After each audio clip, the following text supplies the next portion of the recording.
న్యాయం జరగాలని ఆలోచించింది మన రాష్ట్రంలో ఎన్టీ రామారావు గారు ఆలోచించి ఆస్తిలో సమాన హక్కు ఇచ్చిన మొదటి రాష్ట్రం మొదటి వ్యక్తి ఎన్టీ రామారావు గారు. మీరు ఎవరిని అడగాలని పని లేదు, అది మీ హక్కు. మీ తల్లిదండ్రులు సంపాదించిన ఆస్తిలో మీ తమ్ముడితో అన్నతో సమానంగా ఉండే హక్కు మీ పిల్లలకుంది. అది ఇచ్చింది ఎన్టీ రామారావు గారు అని చెప్పి నేను మీకు తెలియజేస్తున్నా. రెండోది, మొట్టమొదటిసారిగా యూనివర్సిటీ పెట్టాడు. మహిళా యూనివర్సిటీ పెట్టి మహిళలు చదువుకోవాలని పెట్టాడు. దాంతో మీలో ఒక ఆలోచన వచ్చింది. తర్వాత నేను వచ్చిన తర్వాత ఇప్పుడు డాక్రా సంఘాలు ఉన్నాయి, మీరు చూసుంటారు. ఆ డాక్రా సంఘాలు పెట్టి మామూలు ఆడబిడ్డ కూడా ఎక్స్ట్రాడినరీ ఆడబిడ్డగా తయారు కావచ్చని నిరూపించడానికి డాక్రా సంఘాలు పెట్టా. ఈరోజు అనేక వ్యవస్థలు పోయినాయి, కానీ డాక్రా సంఘాలు చాలా బాగా పనిచేస్తున్నాయి. అట్ వన్ స్టేజ్ మీరు చూస్తే ఆడబిడ్డల్ని పుట్టితేనే భారం అనుకునే తల్లిదండ్రులు ఉండేవాళ్ళు. ఒకప్పుడు మగపిల్లలు పుట్టలేదని చెప్పి బాధపడి ఆడబిడ్డలైతే అబార్షన్లు కూడా చేసేవాళ్ళు. ఆ సమయంలో నేను ఆలోచించి ఆడబిడ్డల కోసం బాలికల సంరక్షణ పథకం 5,000 రూపాయలు బ్యాంక్ అకౌంట్ వేశాను. ప్రతి ఒక్క ఆడబిడ్డకి 5,000 రూపాయలు బ్యాంక్ అకౌంట్ వేశాను. కొంతమంది పెళ్ళిళ్ళు చేయలేమంటే అది కాదని నేను ఆ రోజుట్లోనే ఆడబిడ్డలందరికీ కూడా మ్యారేజ్ కోసం ఆర్థిక సహాయం చేశాం. ఇంకొక పక్కన మీరు ఆలోచిస్తే మేము తీసుకున్న నిర్ణయం ఆడపిల్లల్ని సమానంగా చదివించాలని కాలేజీల్లో, అదే సమయంలో ఉద్యోగాల్లో 33% రిజర్వేషన్లు ఆడపిల్లలు తీసుకొచ్చాం. అందరూ అన్నారు ఆడపిల్లలకు 33% ఇస్తే మెరిట్లో ఒక 30% ఇస్తారు, అప్పుడు 50 కంటే మించిపోతారు.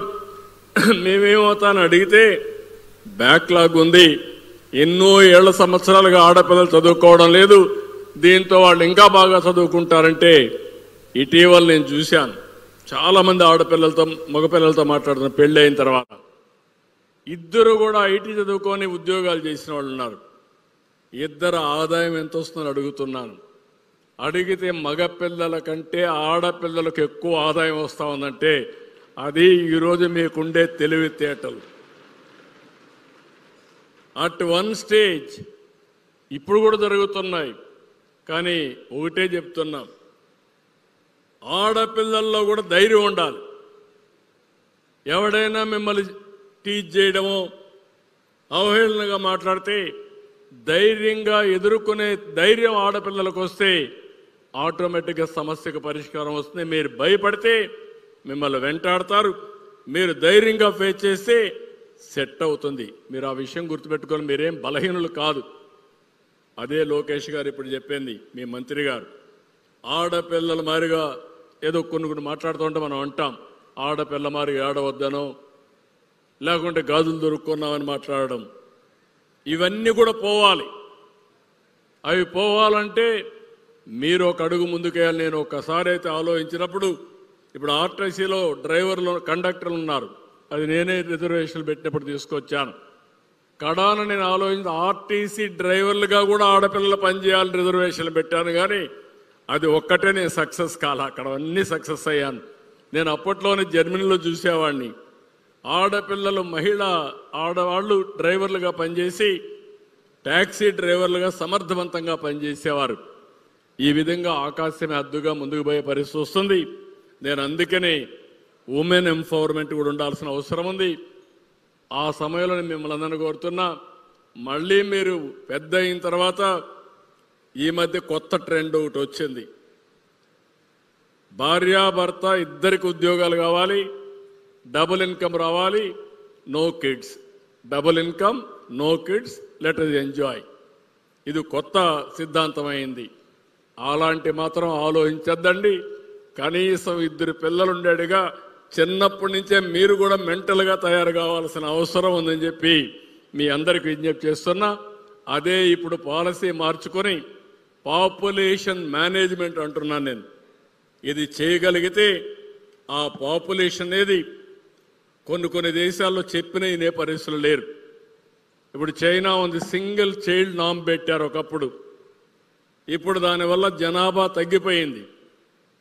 ఇంకో పక్క ఇప్పుడే లోకేష్ గారు ఒక మాట చెప్పి, విలువలతో కూడిన సమాజం కావాలి, డబ్బులు వస్తాయి, ఆర్థిక సంస్కరణల వల్ల ఆదాయం పెరిగింది, సంపద వచ్చింది.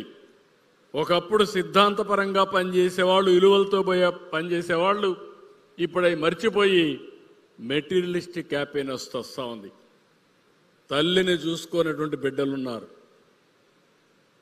విడాకుల కోసం ఇప్పుడు ఒకప్పుడు చూస్తే మ్యారేజ్ అయితే హెవెన్లో అయినాయి, మనం విడిపోవడానికి వీల్లేదనే పరిస్థితి వచ్చి ఇప్పుడు భార్యాభర్తలు కూడా చిన్న చిన్న విషయాల్లో గొడవలు పడి విడాకులు ఇచ్చుకునే పరిస్థితి వస్తున్నారు.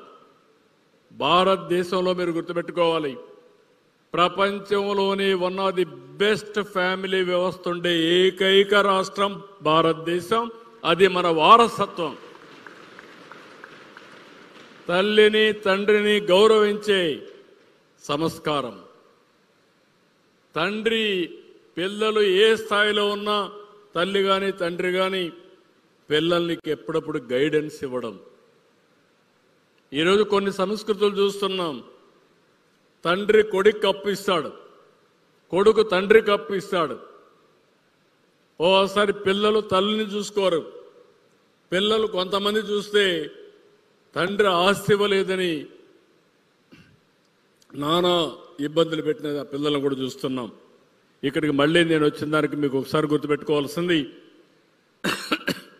బై 47కి లైఫ్ ఎక్స్పెక్టెన్సీ 85 పెంచుతున్నాం. రెండోది, అర్బన్ పాపులేషన్ 60% ఉంటుంది. 100% చదువుకోవాలి. నేను మంత్రి గారికి ఒకటే టార్గెట్ ఇస్తున్నా, లిటరసీ 100% అచీవ్ కావాలి. లైఫ్ లాంగ్ లెర్నింగ్ ఉండాలి. దానికి నైపుణ్యం అనే ఒక పోర్టల్ కూడా తీసుకొస్తున్నారు. మన ఆంధ్రప్రదేశ్లో ఉండే పిల్లలు ప్రపంచంలో ఎక్కడ పని చేయాలన్నా ఆఫ్లైన్ ఆన్లైన్, మీ ఇంట్లో కూర్చొని కంపెనీ పెట్టి ప్రపంచం మొత్తం సేవలు అందించే అవకాశం మీకుంది. ఆ శక్తి ఉంది. దాన్ని ఏం చేయాలో నేర్పించే విజన్ నాకుంది, మా గవర్నమెంట్కి ఉంది, చేస్తాం. మీలో కూడా అలాంటి ఆలోచన రావాలి. ఇంకొక పక్కన మీరు చూస్తే ఇప్పటికి ఫిమేల్ అంతా కూడా ఇంకా ఫుల్గా పనిచేయడం లేదు. ఇది 80%కి వెళ్ళాలి. 2